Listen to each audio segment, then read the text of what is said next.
Hello and welcome to our Bible class for April 3rd, 2022.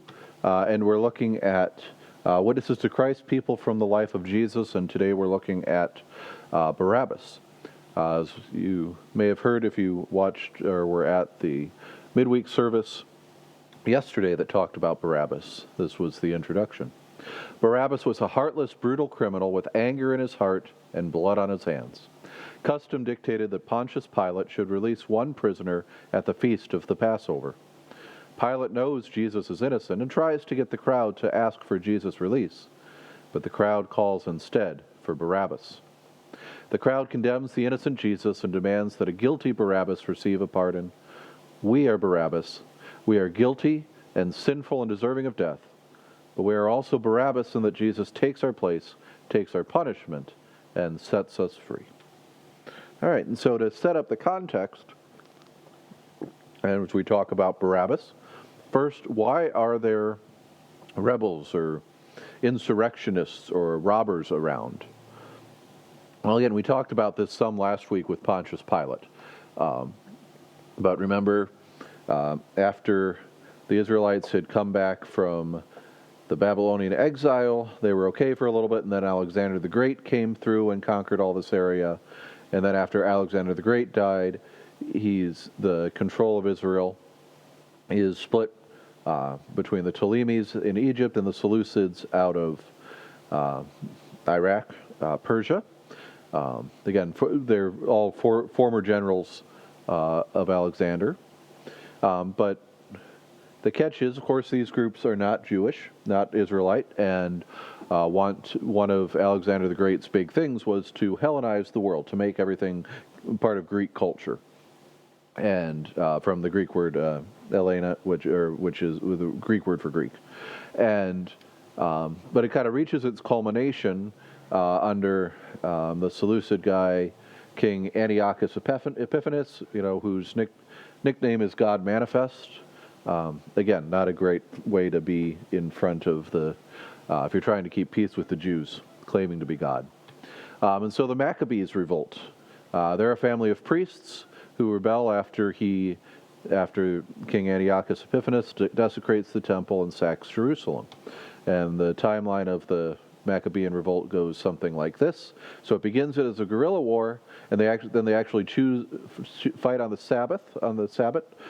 That's how seriously they took it, that they're willing to break those commandments in order to free themselves.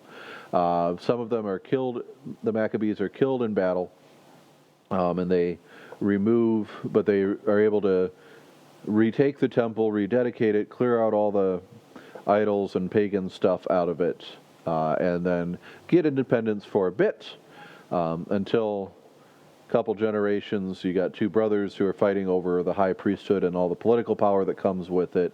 And that happens just as Rome is getting closer. And so the Roman general Pompey conquers Jerusalem in 63 BC after that civil war. And then, of course, we see that this is how things are in the time of Jesus, who's controlling it, that it's all overarching under Rome, but then this yellow part was originally under Herod Archelaus, but is under direct Roman rule. That's why we get Pilate. The orange part's Herod Antipas, but again, he's a tetrarch, but he's a ruler he's still a client king to Rome.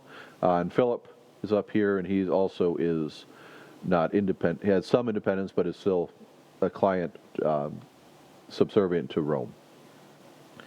And so as this is all going on, then we've got lots of people who aren't happy with things and want Israel to be independent once more. So again, we encounter Barabbas first in this short little bit. So after Pilate had said this, he goes back outside to the Jews and tells them, "I find no guilt in Jesus. But you have a custom that I should release one man for you at the Passover. Do you want me to release to you the King of the Jews?" They cried out, "Not this man, but Barabbas." And now Barabbas was a robber. And so Barabbas was a robber. Here we get a painting of him as a little bit of flashy personality there too. But the word that there is robber in English is lestus. And it's frequently translated robber in English, but there's really more than that. This isn't just some sort of, run-of-the-mill bandit, highwayman. This isn't just like the thieves that are described beating up the good Samaritan, the man on the road who the Good Samaritan helps. But Josephus, again, remembering Josephus is a Jewish historian, but because he's connected, he's ends up following around the Romans. He's one of the big independent historical sources for what's going on at the time of Jesus in Judea, in Israel, in that area. And he uses that Greek word lestus that John uses to describe guerrilla fighters who kept the Jewish countryside in a constant state of chaos. Now, if you heard Pastor Mark's midweek service sermon yesterday on Thursday on Barabbas, he went through some different accounts of very similar things that are closer to us. Especially kind of the Danish and the French resistance to Nazis, where the Danes were generally peaceful and just, provided intelligence to the Allies, whereas the French Maquis were active, violent resistance, and then, in fact, remained that way even after the Nazis were driven out and caused the government problems. And these guerrilla fighters that we're talking about here are much closer to the second kind.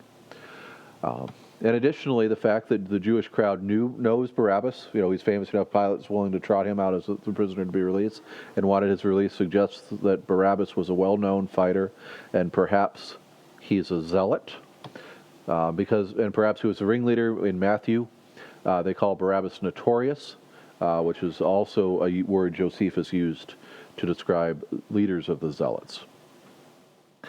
So who were the Zealots? Well, they were this band of guerrilla fighters, resistance workers to Roman rule.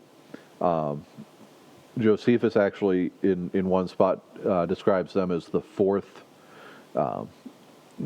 branch of Jewish tradition going on at the time. So Sadducees, Pharisees, Essenes, and Zealots he claims as a fourth movement in a place or two, but we don't get a whole lot beyond that.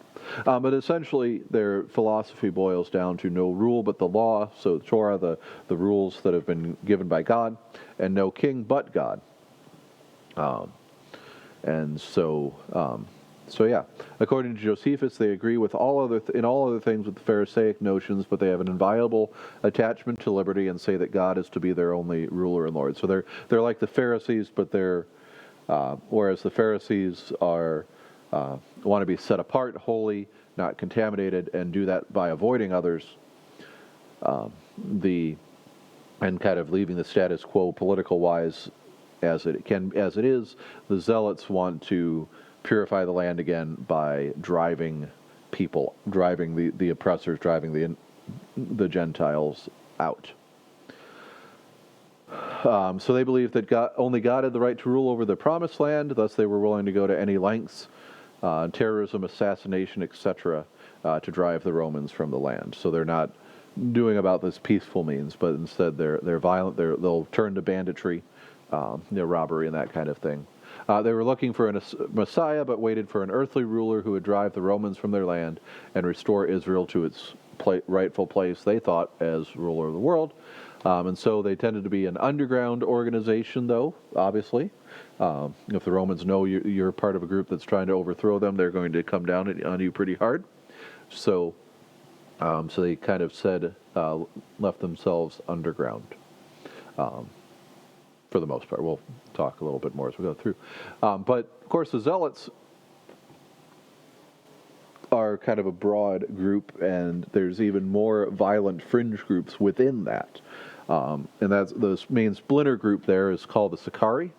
They're a splinter group from the Zealots named after their Sakari, the small daggers they used for the assassination of Romans. They'd have these daggers. They'd hide under their cloaks. They'd kind of step out of the crowd, stab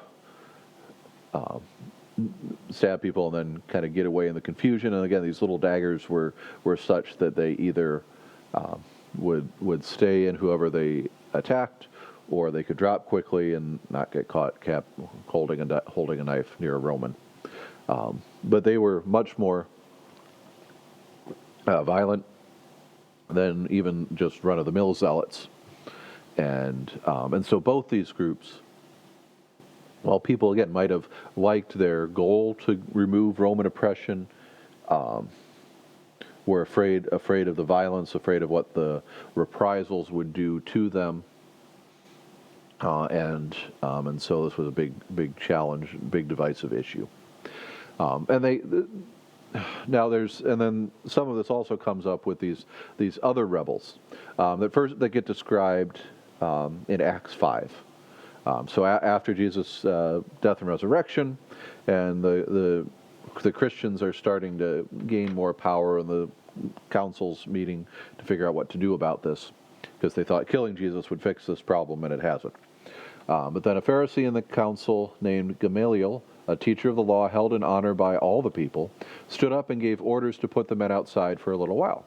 And he said to them, "Men of Israel, take care what you are about to do with these men. For before these days Theudas rose up, claiming to be somebody, and a number of men, about 400, joined him. He was killed, and all who followed him were dispersed, and came to nothing. After him Judas the Galilean rose up in the days of the census, and drew away some of the people after him.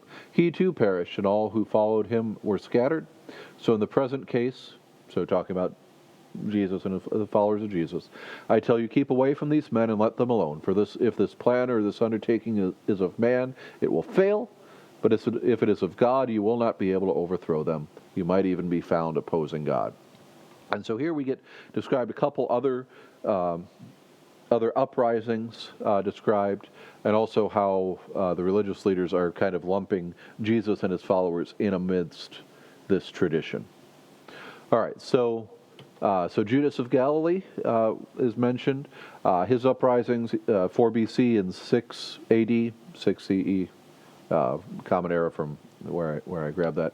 And so Judas of Galilee, or Judas of Gamala, was a Jewish leader who led resistance, especially to the census imposed for Roman tax purposes by Quirinius in Judea province around 6 AD. And the principal story for this again is Josephus. So his revolt is earlier on, and then Theudas is later. Gamaliel either had his things mixed up, or there are a bunch, enough rebels that he couldn't keep them straight. But again, Theudas is the other guy mentioned. His revolts sometime between 44 and 46 AD. And again, Josephus is the guy who writes about it. So while Fadus was procurator of Judea, so one of Pilate's successors, a certain charlatan named Theudas persuaded a great part of the people to take their effects with them, follow him to the Jordan River. He told them that he was a prophet, and he would, by his own command, divide the river for them an easy passage over it. Many were deluded by his words. However, he did not permit them to make any advantage of this wild attempt, but sent a troop of horsemen out against them. After falling upon them unexpectedly, they slew many of them and took many of them alive. They took Theudas alive, cut off his head, and carried it to Jerusalem. So again, he is trying to attract a following, got mixing religious and political stuff. Again, going to the Jordan River, saying God's going to miraculously help us cross this, and then we can escape Rome that way, and Rome finds out and doesn't like it, and kills a bunch of people, including Theudas. But then, as Gamaliel says, this all comes to nothing. All right, and then there's a third one too. All right, that we'll touch on. So Jacob and Simon instigated one a couple years later after that, and they're the sons of Judas of Galilee, the first guy we talked about. And this revolt concentrated in Galilee. Climax be sporadic insurgency, so it wasn't just hit or miss raids kind of thing, and then climaxed in 48 AD and was quickly put down by Roman authorities, and both brothers are executed. So again, this idea of there being revolts, being rebels, being insurrectionists, like Barabbas is certainly not out of the question. Certainly something that would have been common. Last week we talked some about Pilate's missteps and how he had to put down a couple things, a couple little revolts, because he'd sent Roman soldiers with images on their flags around the temple and things, and so Barabbas could have been just involved in one of those kind of things as well. But these zealots, again, they're active sporadically for most of the time that Rome occupies Israel, but as they get more power, especially in and eventually instigate the Jewish-Roman War, which officially lasts 66 to 70 AD, which results in Jerusalem being destroyed and Judea losing independence. And so Jerusalem and the temple all destroyed in 70 AD. The last bit of zealots and Sakari hold out in the fortress of Masada, and while they're there, the Sakari and their families end up committing suicide rather than being captured by the Romans. You can see, of course, this is a mountain fortress. Pretty hard for an invading army to get up there, but the Romans are patient and build earthworks and stuff, and are eventually going to get in. And of course, it's hard to get food in and water in and stuff too. And then the destruction of Jerusalem is commemorated in Rome. You can still see this today. It's the Arch of Titus. And it's to commemorate. So the Roman soldiers are first under Vespasian, general, but then he gets called back to Rome and ends up becoming emperor. And so his son Titus takes over the army and ends up being the one who conquers and destroys Jerusalem.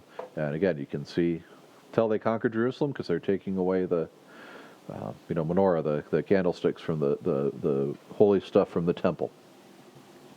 And so that's the end of the Zealots, because there's then no longer any chance for things. Judea no longer exists.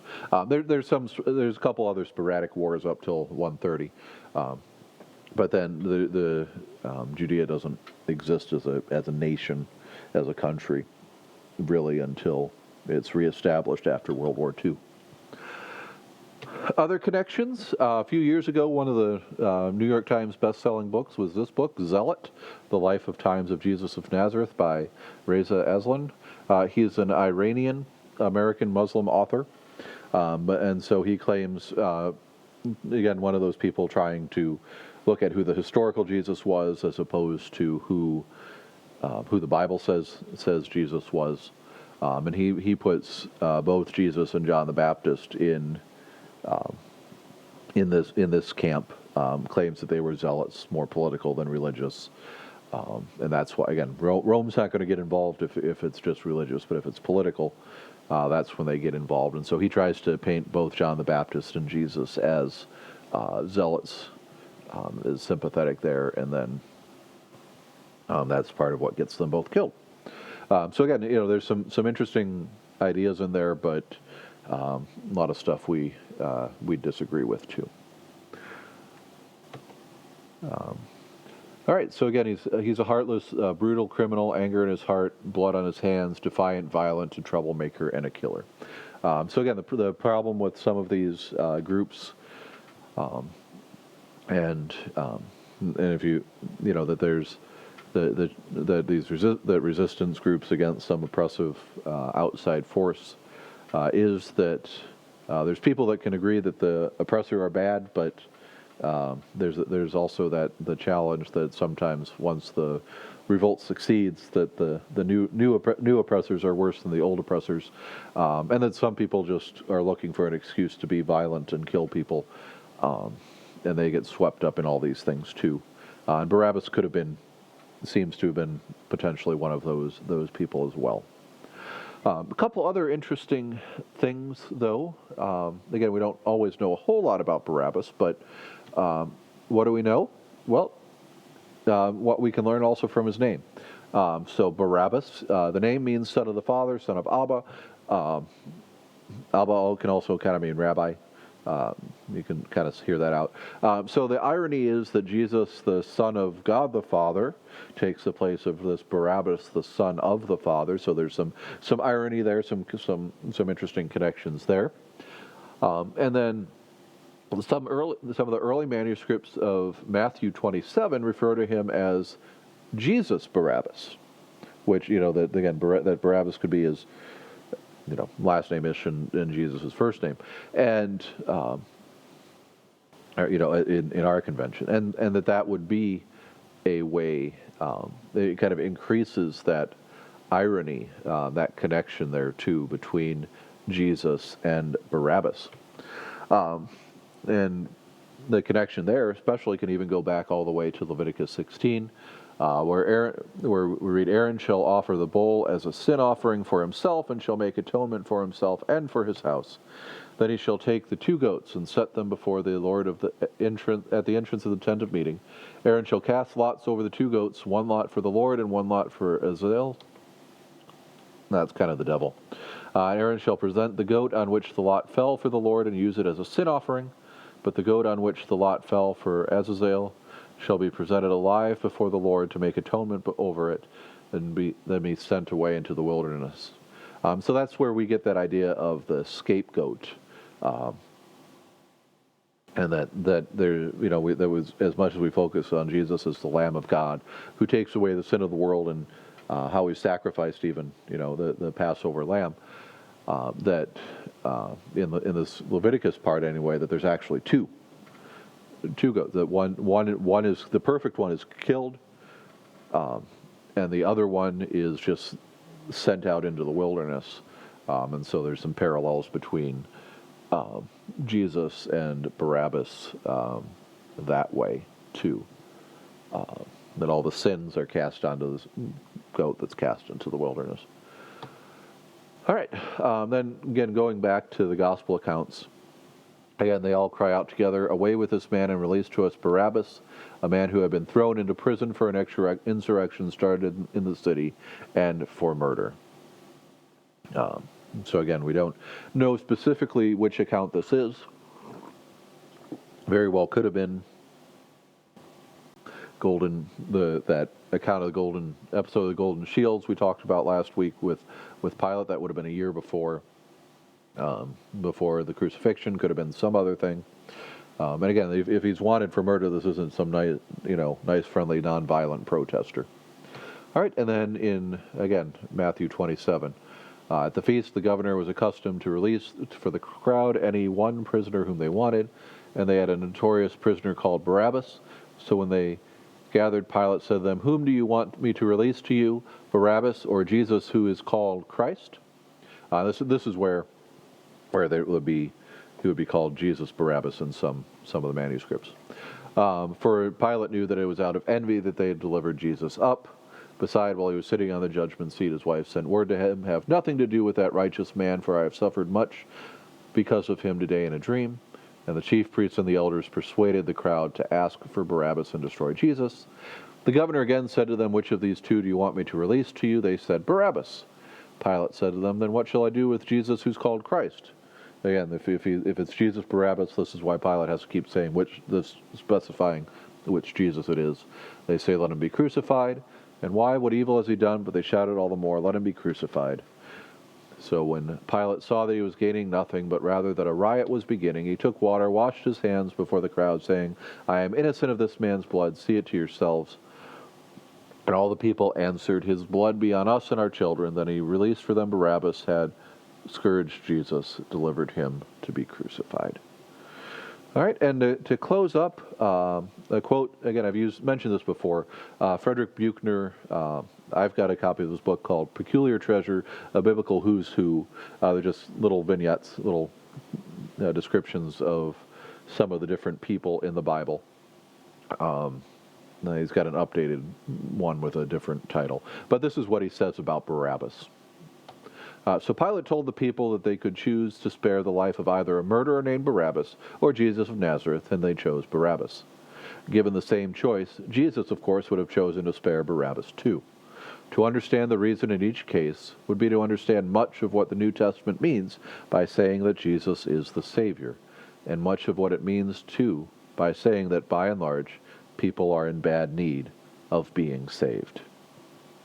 That Jesus came to seek and save the lost, the crowd shouting for his crucifixion, and Barabbas among them. So, thank you very much for joining us.